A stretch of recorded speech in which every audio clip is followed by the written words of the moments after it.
नमस्कार। अंतरिम भारत मीडिया में आपका स्वागत है। हिमाचल प्रदेश महिला आयोग अध्यक्षा विद्या नेगी पर महिला आयोग की पूर्व अध्यक्षा एवं वर्तमान बीजेपी महिला प्रदेश अध्यक्षा डेजी ठाकुर की टिप्पणी पर महिला आयोग ने कड़ा संज्ञान लिया है। हिमाचल प्रदेश महिला आयोग की सदस्य राज धीमान ने एक वीडियो जारी कर डेजी ठाकुर पर तथ्यहीन बयानबाजी करने के आरोप लगाते हुए उन्हें पल्लवी जैसे मामलों में राजनीति न करने की नसीहत दी है। राज ने कहा है कि जिम्मेदारी से काम कर रहे लोगों पर आरोप लगाना बहुत आसान है, परंतु महिलाओं को सरेआम प्रताड़ित करने वाले अपने नेताओं के कारनामों पर पट्टी बांध ली जाती है, जबकि इन नेत्रियों के मुंह में दही जम जाता है। प्रदेश महिला आयोग अध्यक्षा विद्या नेगी पर की गई टिप्पणी को गैर जिम्मेदाराना बयान की संज्ञा देते हुए राज धीमान ने डेजी ठाकुर से बयान वापस लेने की मांग की है। पूरी खबर के लिए देखें महिला आयोग की सदस्य राज धीमान द्वारा जारी वीडियो। धन्यवाद सहित अंतरिम भारत मीडिया के लिए मैं हेमंत राणा।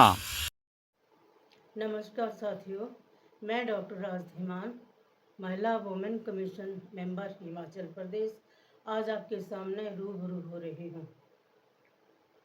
साथियों, मैं आपको बताना चाहती हूँ कि जो हमारी चेयरपर्सन विद्या नेगी जी बनी हुई हैं, वो बहुत ही अच्छा काम कर रही हैं और सारी टीम मिलके बढ़िया काम कर रही है। यही वजह है कि उनको एक सूत्र में परोना जो है वो आता है। आज मैं बात करूंगी डेजी ठाकुर जी के ऊपर, जो हिमाचल प्रदेश की महिला मोर्चा की अध्यक्ष है। तो डेजी ठाकुर जी, हम समझते हैं कि ये संवैधानिक पोस्ट है और संवैधानिक पोस्ट पे कोई भी ऐसा राजनीतिकरण नहीं होना चाहिए। तो हमारी बहन ने कहाँ राजनीतिकरण किया? कहाँ आपको राजनीति दिख रही है? उन्होंने तो पीड़िता का साथ दिया, पीड़िता के माँ बाप का साथ दिया।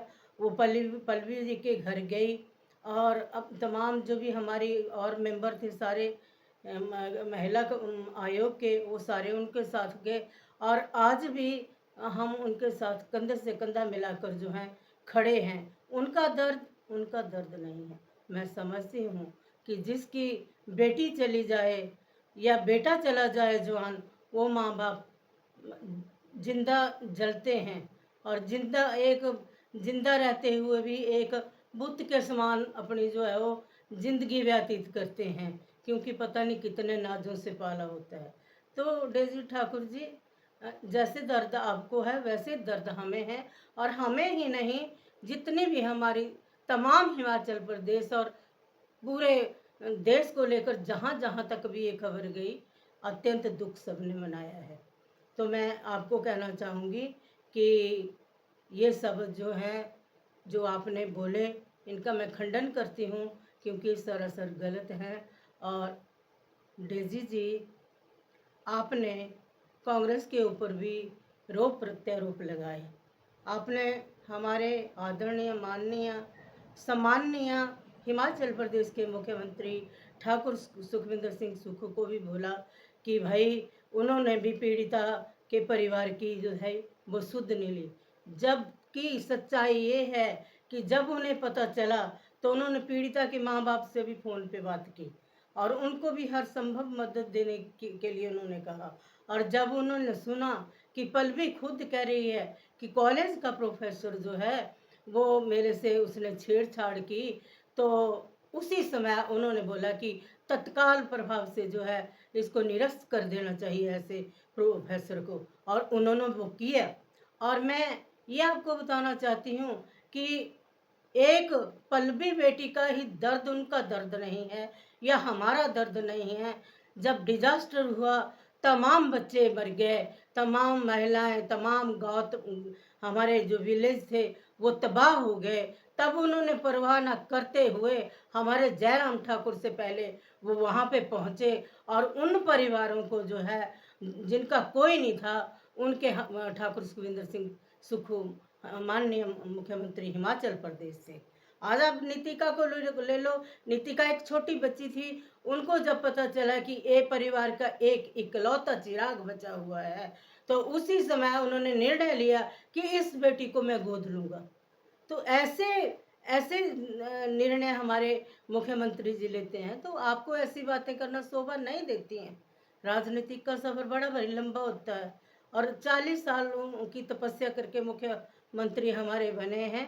एक पार्षद से लेकर और एक प्रेसिडेंट, यूथ का प्रेसिडेंट और मेन डीसीसी पीसीसी का प्रेसिडेंट होते हुए वो एमएलए बनकर आज इस मुकाम तक पहुँचे हैं।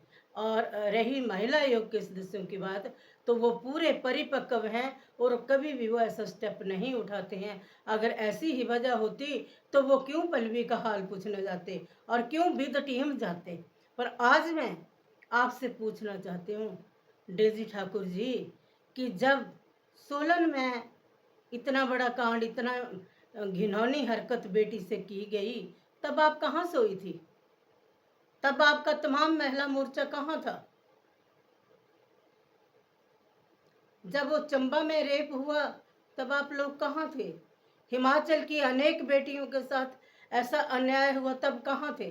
तब आपको अपनी आवाज़ बुलंद करनी चाहिए थी, पर आपसे ऐसा हो ना सका। तो राजनीति तो डेजी बहन आप कर रहे हो। आप इस पल्लवी के मुद्दे को लेकर बैठे हुए हो और आज आपको पता चला। इससे पहले दही जमा हुआ था जब इतने इतने बड़े आपके विधायक पकड़े गए, सरासर, चाहे हंसराज जी को ले लो, चाहे राम कुमार बिंदल जी को ले लो, इसके साथ ही अन्य और कईयों की लाइन होगी, हम कहना नहीं चाहते हैं। तो तब देखना चाहिए कि ये बेटियां किसी दूसरे की बेटियां ना होते हुए ये हमारी बेटियां हैं। अगर उनके माँ बाप पे ऐसी बीत रही है तो हमारे ऊपर क्या बीतेगी? अगर हमारी बेटी के साथ ऐसा होता है तो क्या होगा? और इसमें कभी भी राजनीतिकरण नहीं होना चाहिए। महिला मोर्चा की आप प्रेसिडेंट हैं होने के नाते आपको जो है बीजेपी और कांग्रेस का मतभेद छोड़ के, पल्लवी जो है ना बीजेपी की है ना कांग्रेस की है, पल्लवी पूरे हिमाचल प्रदेश की है और बीजेपी कांग्रेस इस मुद्दे पर जो है इनको एक होना चाहिए।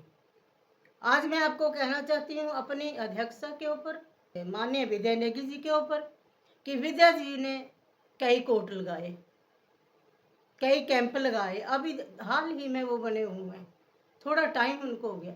आपने देखा होगा, क्लिप भी देखे होंगे उनके, कि जब इतनी इतनी घिनौनी हरकतें बेटियों के साथ जैसे राम कुमार बिंदल ने की या हंसराज जी ने की, तो चुराहा में या फिर जो जो कुछ भी हुआ आप पढ़ते रहते हैं, आए दिन खबरों में हम सुनते रहते हैं कि हिमाचल प्रदेश में ऐसा हुआ।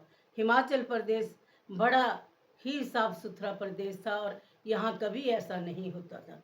पर हाँ विद्या नेगी जी के ऊपर बोल रही थी कि विद्या नेगी जी ने हमीरपुर में कैंप लगाया और उसमें 28 मामले कोर्ट में चले हुए थे। उन 28 मामलों में से जो है 5 मामलों को मौके पर ही सुलझा के जो है उनको घर भेज दिया गया। तो कितनी अच्छी बात है और कितना अच्छा महिला आयोग ने काम किया।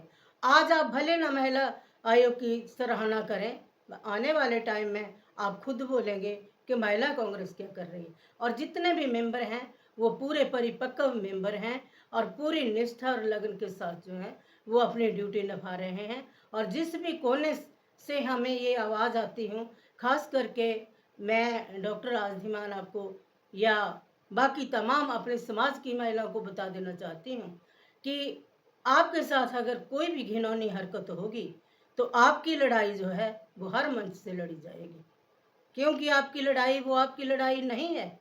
वो अगर हमें दायित्व सौंपा है, हमारे ऊपर सीएम साहब ने विश्वास किया है, तो हम बिल्कुल लड़ेंगे और हर मंच से लड़ेंगे। राजनीतिक क्षेत्र में बहुत अनेक उतराव चढ़ाव आते हैं, हम इन उतराव चढ़ावों से डरने वाले नहीं हैं, हम डट के मुकाबला करेंगे। और मैं पल्लवी के माता पिता जी को भी हाथ जोड़ के वंदन करती हूँ और मैं ये कहती हूँ कि जहाँ भी हमारी ज़रूरत होगी आपने हमें ज़रूर बताना और इस पल्लवी की लड़ाई जो है हम एंड मोमेंट तक लड़ेंगे। इन्हीं शब्दों के साथ मैं अपनी वाणी को विराम देती हूँ।